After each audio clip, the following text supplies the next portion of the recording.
In a culture of opposing opinions and challenging times, how do you get your head above water and get a breath of fresh air? You look for hope. You look for answers.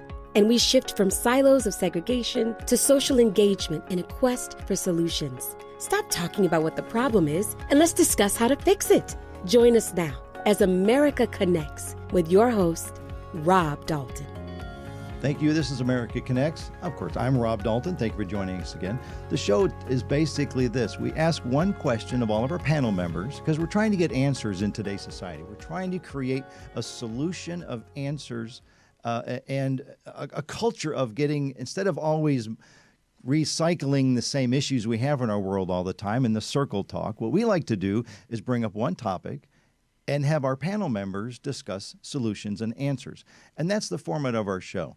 Today, I'd like to introduce the topic of energizing our countries and electricity in a little more greener methods and using more natural renewable sources. So allow me the moment of a monologue so I can introduce the topic, if you would. So today's topic, for myself in the past 2 decades, I think we've done a wonderful job expanding the innovation and the use and acceptance of renewable energies. I know personally, I try to use wind power as a primary source when I signed up for my energy usage at my own home, and I truly hope that that's what's being utilized. But honestly, I've never dug any deeper than the initial website I was on once I signed up. And they're telling me that I'll get what I'm asking for. We continue to use fossil fuels as a primary method of creating our electricity, and I think that needs to be reduced. At the government website, EIA.org, Energy Information Administration, it demonstrates that 63% of our electricity generation is from fossil fuels, those being coal, natural gas, petroleum, and other gases.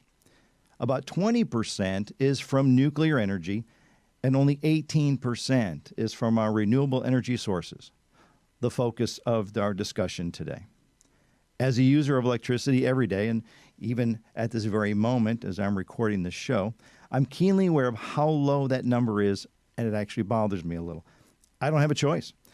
We are losing control of the outcome of our planet, and Mother Nature, I'm sure, would like us to see more use of her renewable energy sources and stop us from digging into the crust and pulling out what we need for our own selfish gain. For the sake of this show, I'll be using an 80-20 split to keep the numbers easier to grasp. 80% uses fossil fuels and nuclear energy, and about 20% from renewable energy sources. I want to know from our panel today, what would it take and what can we do to achieve a level of 50-50 in our country? I think this is one of the most technologically advanced and prolific countries in the world. We should be able to set the standard for all countries around the world and find a system that works. Why aren't we using more of our natural renewable energy sources to generate electricity that drive our lives every day? What can we do to increase the 20% and maybe even double it to, say, 40%? We all know that at some point our fossil fuels are simply going to run out. Then what? What are we going to do when it's too late? How much longer can we continue to do this?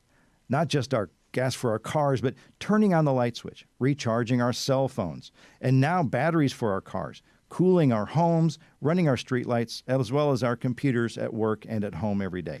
How much longer are we going to waste the core of this earth on our selfish gains in generating our electricity? I've seen the documentaries about Nikola Tesla.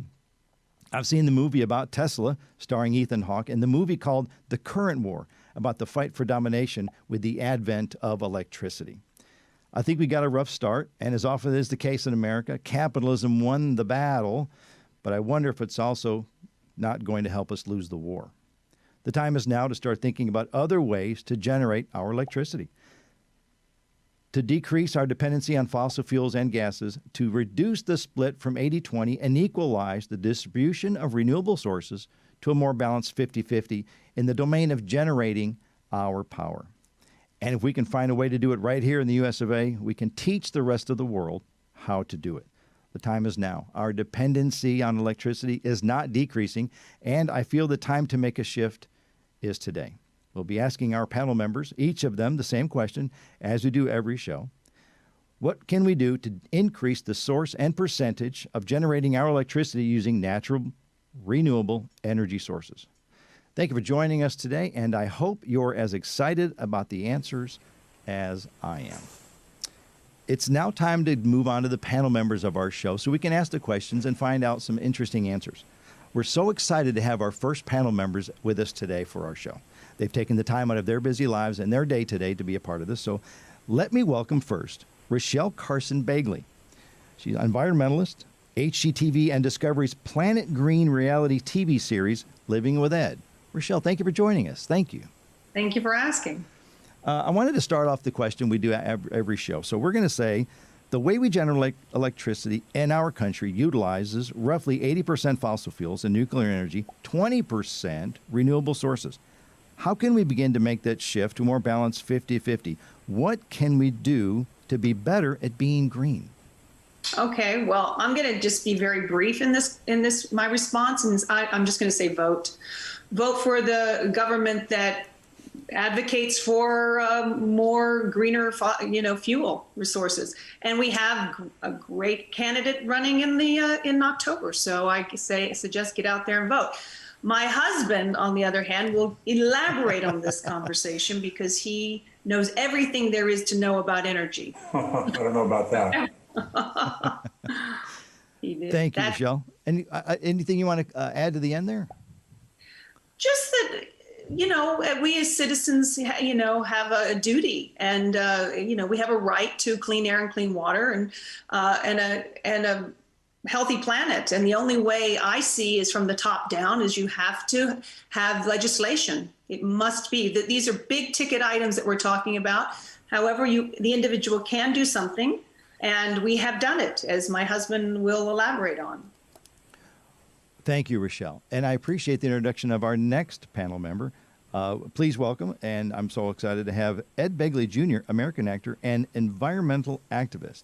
His hybrid electric bicycle was often featured on the television show Living with Ed. Thank you so much for taking time out of your day. Rob, thanks so much for having us on, talk about this important issue. People regularly ask me about solar panels, what have you. They want to green up their power, put solar on the roof, and they say, give me a number. So I give them a number, a website. They go, what's this? It says home energy audit. I say, before I allow you to put one solar panel on your roof, the first thing I want you to do is reduce your demand.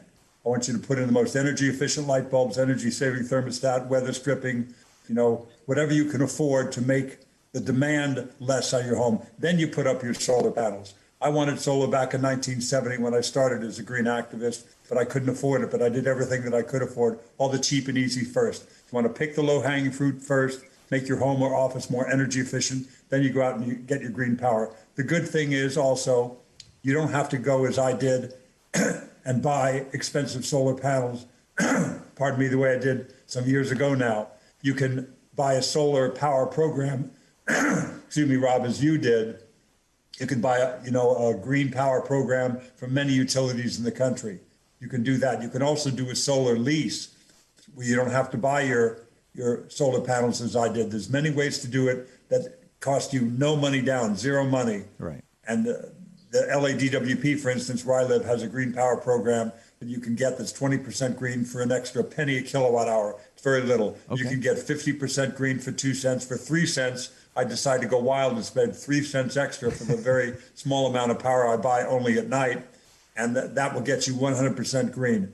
And they do keep track of it. For every kilowatt hour that I buy or any of the subscribers to the Green Power program buy, they go out and buy in the marketplace new, emphasize, underline, say it a second time, new green power, rather than just taking title to an existing hydro plant in Idaho where everybody feels warm and fuzzy, but there's nothing new or anything that's changed. So new green power fed into the grid is what you should do. New green power on your rooftop is what you should do. But first of all, make your home or office more energy efficient. So be aware of the choices you already have. Yep, exactly. There's many choices out there. It's not just LADWP. Many utilities around the country offer green power programs, right, and some of them are very inexpensive. Some cost you nothing. And like you do, it might be worth a penny or two more per kilowatt hour to actually make that, invest in that technology. That's right. I want to promote solar power in every way I can.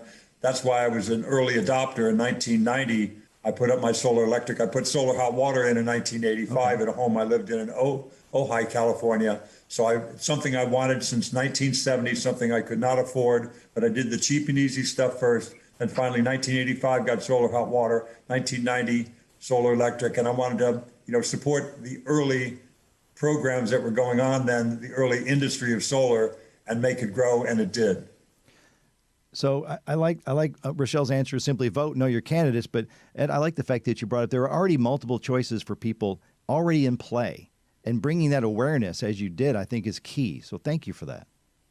Thank you for allowing her perspective of that and me too, because there's three pillars that you have to rest on to make everything balanced and work well. One is legislative action, the other is corporate responsibility, and three is consumer choices. And they all three are connected, of course. When you're buying greener choices, the corporate leaders are more inclined to put out more green products if you're demanding them with your purchasing power. Right. So a big vote is on election day. The other important vote is every day in the supermarket aisles, the showroom floors, the appliance stores, when you purchase things. And all three of those pillars are related: legislative, corporate responsibility, and personal action. It's a wonderful triad. And they all flow into each other and off of each other.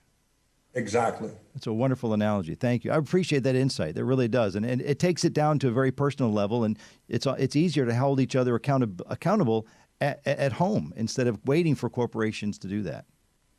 That's right. It's very easy to say, look what they're doing to us. What are they doing?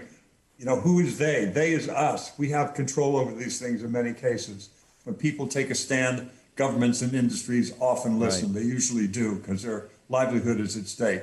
So make those green choices, make your voice heard in every way, and good change will come. Look at what happened in LA. Let's just take one example, the LA Air Basin. From 1970 to date in the LA area, we have 4 times the cars, millions more people, but a fraction of the smog. We did that. It's much cleaner in LA, not dirtier, not the same, much cleaner with all the good laws that we enacted. Impressive. Thanks for reminding everyone of that. Thank you, Rob. It's important, and again, thank you for making it accountable at a very at-home level. I think that's a wonderful reminder. I really do. Thanks, Ed. Thanks, Rochelle. Thank you. Thank you for being a part of the show. America Connects. We're trying to expand as a collective what we can do, and I think both of your counsel was very wise. Thank you. Good luck, buddy. Thank you. We just finished talking to 2 very, very special guests we were lucky to have. Again, Rochelle Begley and Ed Begley Jr. Were part of their show. We opened up with them today, and we wanted to get them in in respect for their time. And I wanted to talk with our 3 remaining panel members. Rochelle came on, and she had mentioned that very quickly, expeditiously, that her primary comment was to vote. We can only do so much as end users of our electricity and the product line. But her comment was to vote and know your candidates and support the ones that support the green energies. Ed Begley came on, and he mentioned a couple things. He talked about do what you can at home. Be more efficient at home. Know the choices you already have. The fixtures around your home. Sign up for greener energies.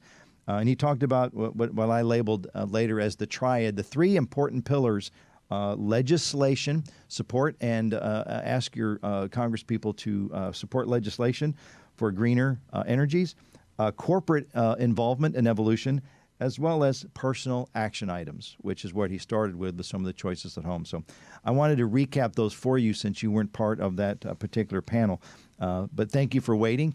We're going to ask the same question to the 3 remaining panel members. We're going to start with Mr. Breland May out of Denver. Breland, thank you for joining us today. Yeah, thanks for having me. I wanted to say, I know you're in Denver, but I want you to take a moment and tell us, this is a topic that involves some specialty. I myself am not a subject matter expert, like many podcasters. I know a lot of little stuff about a lot of different topics, but I'm not an expert at many at all. So define for us your background, if you would, in this area. So I graduated from The Ohio State University with a PhD in material science, and then moved to work where I currently am at the National Renewable Energy Lab. And here I get to work with some of the best researchers in the field of renewable energy at a government sponsored lab. Very nice. Thank you for joining us, Breland. Now, I'm going to ask the question. The way we generate electricity in our country utilizes roughly 80% of fossil fuels and nuclear energy and 20% renewable sources. How can we make that shift to be a more balanced 50-50? So I think first, it's important to know what we're up against. Good point. Hydrocarbon fuels are extremely good at what they are. Comparatively, there's nothing quite as energy dense. For example, it would take 20,000 pounds of Tesla batteries to store the energy equivalent in 1 barrel of oil, Okay. which weighs about 300 pounds. Batteries also require a lot of work. 50 to 100 pounds of mined material can give you a pound of batteries. And even at Tesla's Gigafactory, the annual output of all of their batteries would only store about 3 minutes of the US electricity demand. Wow. So that's kind of what we're trying to fight against here. That's our uphill climb. Sure. Yeah.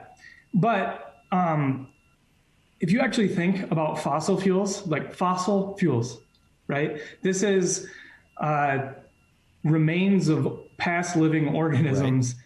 And there's a finite number of past organisms, and everyone knows what happened to the dinosaurs. The same thing's going to happen to fossil fuels. Right. We're going to run out. It's going to die. So if we think about what energy is used for, energy is used for electricity. It's used for transportation, heating and cooling, and those are kind of the big ones. If we look at the commercial industry, there's a number of papers that have been published where kind of a push towards 100% renewable. One thing they all have in common is the need for low-cost photovoltaics or solar cells, low-cost storage, which is likely not going to be batteries the way that we typically think of them, and low-cost electrolyzers. So there's a big push right now towards electrons to molecules, basically taking electricity and moving it into the creation of hydrogen for fuels or methane for fuels. So this is an uphill climb, but it is possible. California is operating over 50% carbon free, I saw. Wow. But if we take a step back and we kind of look at what are the biggest things that we know? The sun, right? And the sun is hot. What else is big? Space. Like space is cold. So we have this huge heat sink in space, and we have this huge energy source from the sun. If we can use those to decrease just our overall need for energy, that's kind of the first step. So if you can think of like kind of 40% of commercial industry energy uses are for heating and cooling, temperature control of their buildings. Some places use natural gas to do their heating. If we can switch from natural gas to renewable energies in those kind of areas, that can make a big difference. Okay.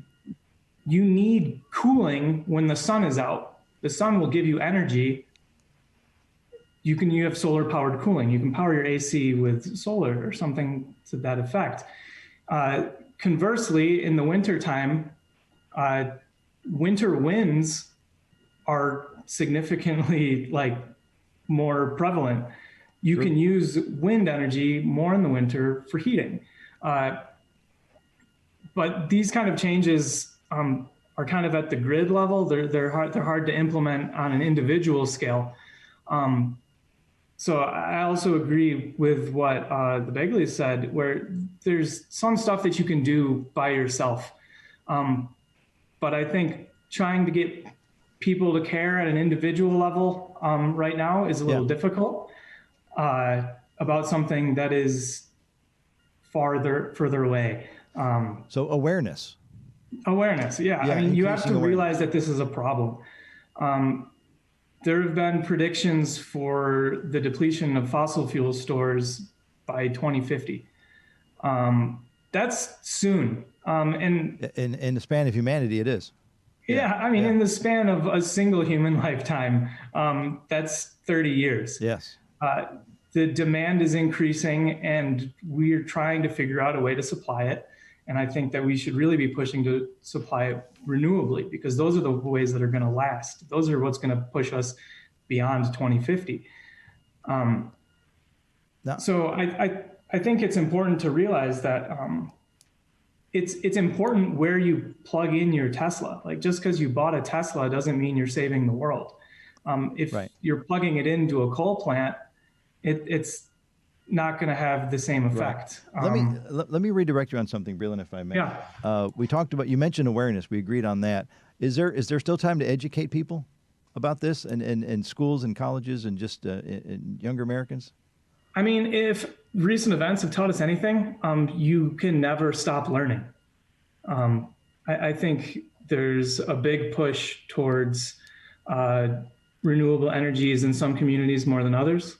There are. Yeah, California's a good example. Yeah, California's a great example. Yes.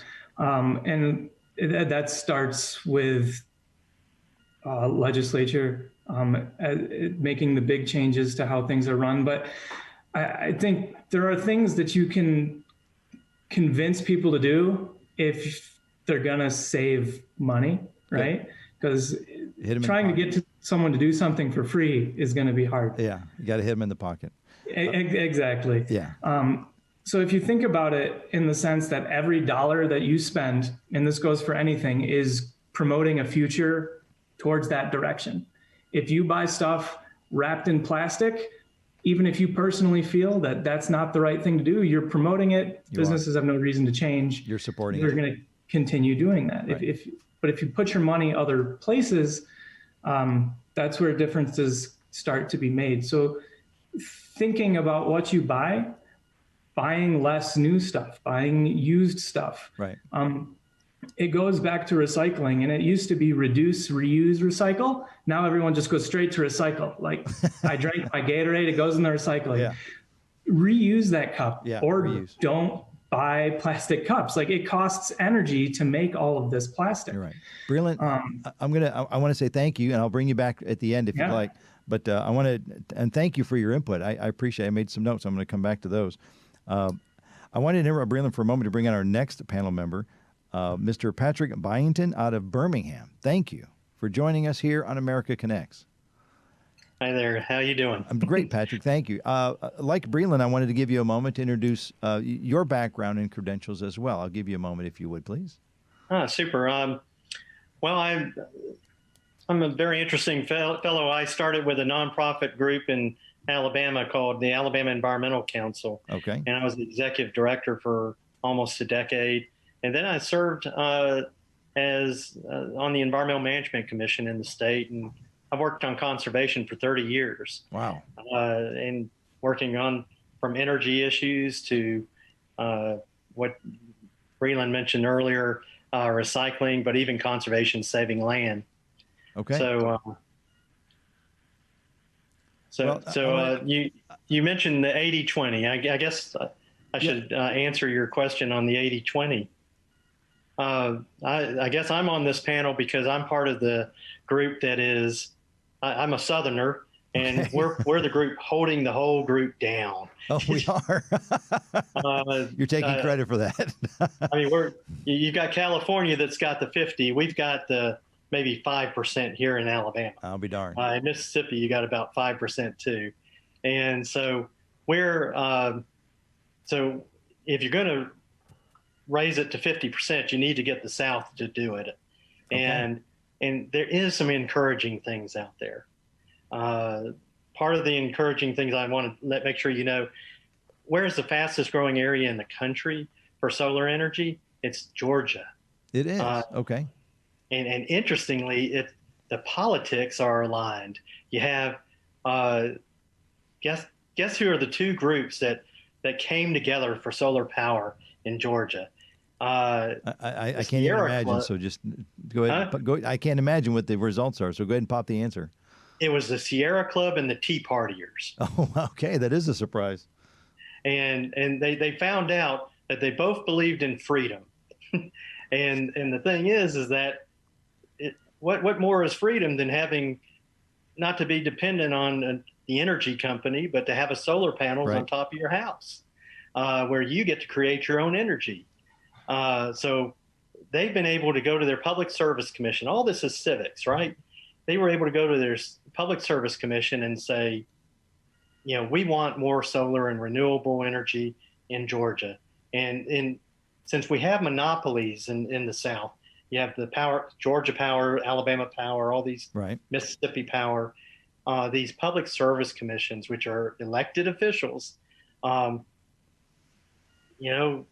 we did was we petitioned our government and we said, hey, give us the opportunity to widen the pie and create more solar jobs, do that. And that's what we were able to do. And it comes back to legislation.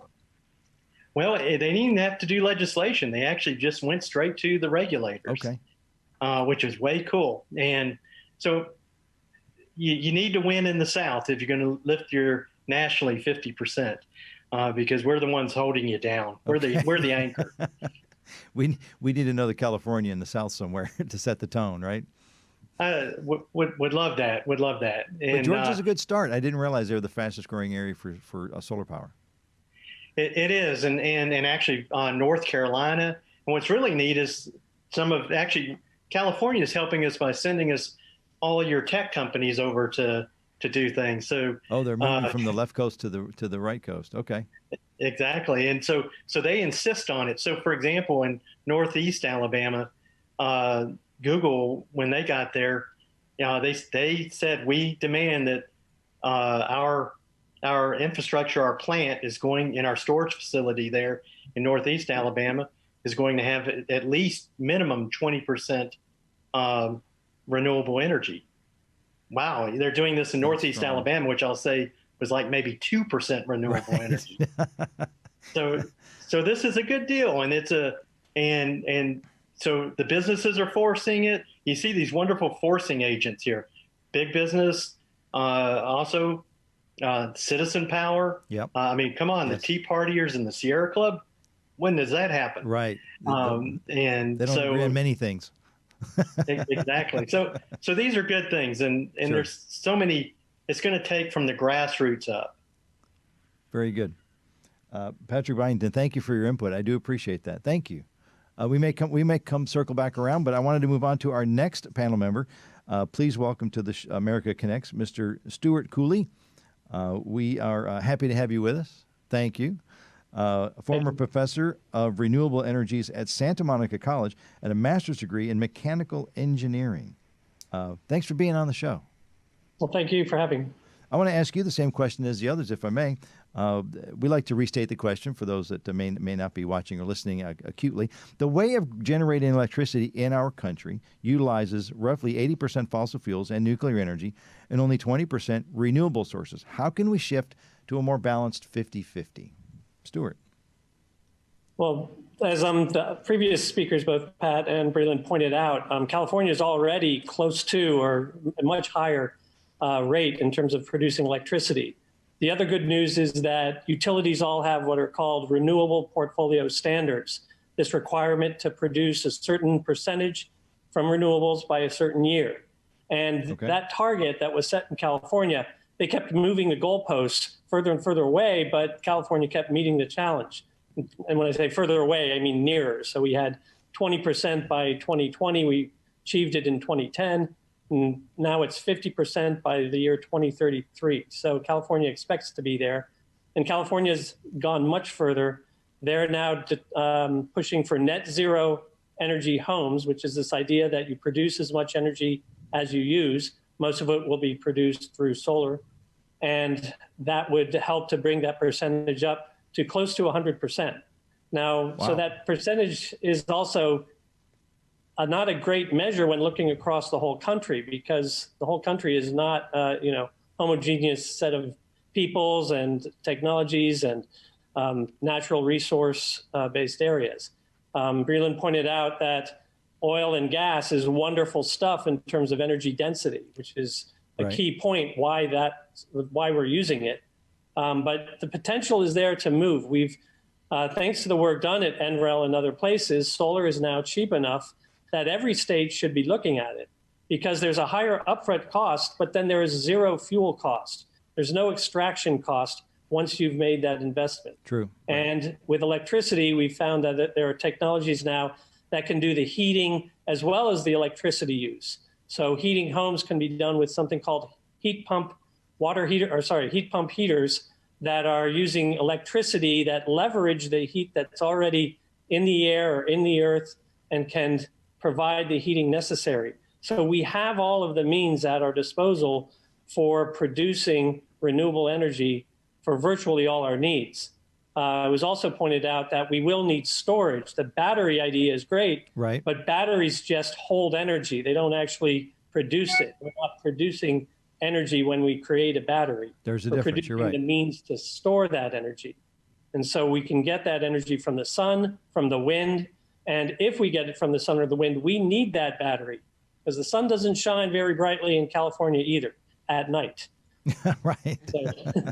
So that's an important point that we have to remember. And so that's the other reason why we've been staying with legacy power, because we rely on what's called baseload power to support the grid. And baseload is produced through either nuclear energy or our coal plants primarily. Okay.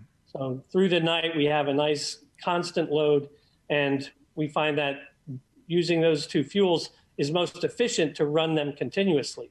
Of course, that's probably not the best solution when it comes to the environment. So this goes back to being able to store the energy that we manufacture or that we produce from the solar panels during the day. We need to store that into the night. And that goes back to what we've all agreed on. The storage issue is a big hurdle. Right. And it's not just night and day. The utility has the unique challenge that when they create a kilowatt hour for consumption, that's also the moment they have to have a consumer to use it. So we see during the course of the day, we'll see a rise in the energy use and then a drop off in that energy use throughout the day. As we brought in solar in California, we created this really obscure curve where the curve dropped in the middle of the day. So we had plenty of power when it used to be a shortage. And now we have this problem of having to produce energy into the evening at a much higher and higher rate just for the evening peak before people go to sleep. And so these are challenges that really weren't anticipated, but now are kind of famously discussed in all of the energy and electricity utility meetings. So it's being able to understand and meet the energy flow of the consumers. Correct. I get it. And of course, it happens to be less at night. There's not nearly as much activity. So when solar is not available. Right. But that peak in the evening is what's biting us right now in California. Because it's a transitional between the daytime and the night. Right. If anyone's listening, they can Google the duck curve, and they'll find this interesting graph of how electricity has been changing in California. People can't see what I see, but I'm looking at all the panel members laughing at the same time. So they all know what I'm talking about. Duck curve. Is it DUCK? Is it the duck curve? Duck, like the animal. Got it. I just wanted to make sure our viewers had the right information. So the duck curve, I recommend you doing that. Very good. Stuart, anything you want to close with?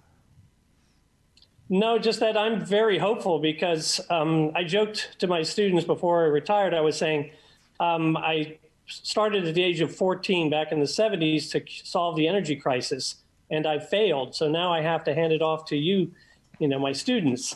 And by the end of my term, I was looking at the statistics, and what's happening in California gives me high hopes that we'll be able to actually do it, because it is what Ed was telling you about, that three-pronged approach. Right. Legislation is key, and that's what California beat everyone else to the punch on. But there are those other two factors. There are good leaders in that area. So, Breland, I want to circle back to you. Any closing comment before we release you for the day? There are things that you can do personally. Just use the sun and use space to heat and cool your house. Close your windows, close your blinds at the right times of day. What you eat actually has a huge, different foods require different amounts of energy to produce. Just be mindful of that. Be aware. Goes back to awareness and education. Yeah. Good. And turn off the lights. True. Patrick, any closing comments before we go? Well, not too many. Just to say, I'm sorry about being the anchor to all this.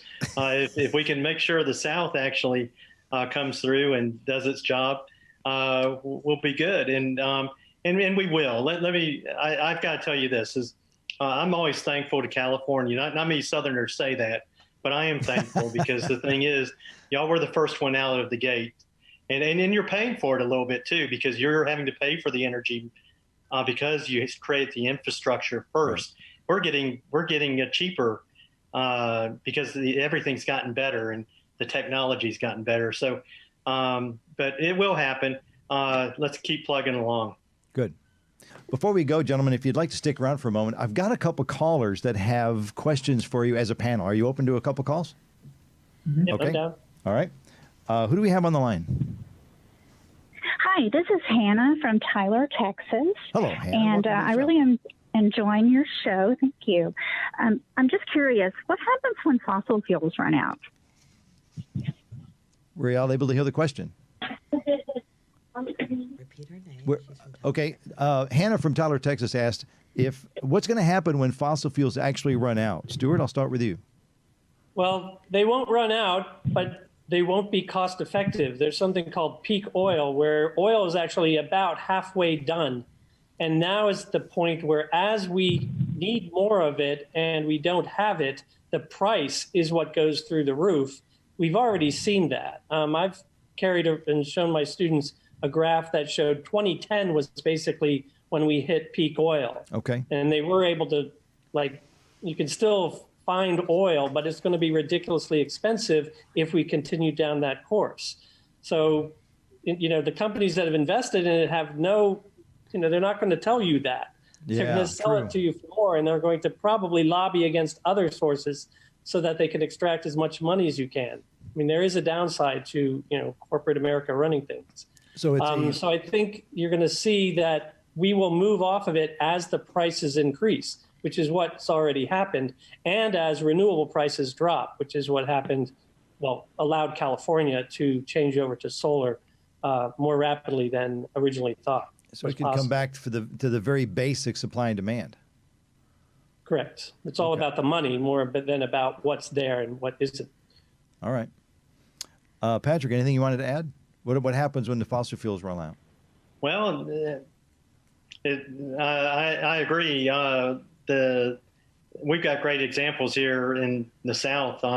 Actually, in my hometown of Birmingham, outside of Birmingham, coal was obviously there was a lot of coal, and we have a lot of coal mining in our community. Sure. And right now, it's not cost effective, and so we're not mining as much, hardly any, in the area, and so that's what happens. I mean, it's cheaper in Wyoming, so that we actually bring the coal to at Birmingham, Alabama from Wyoming. Wow, I didn't. So, okay. So that's not cost effective, and that's why they've turned it over to natural gas. Sure. We're turning our coal power plants to that, okay. And then eventually it's going to be cheaper.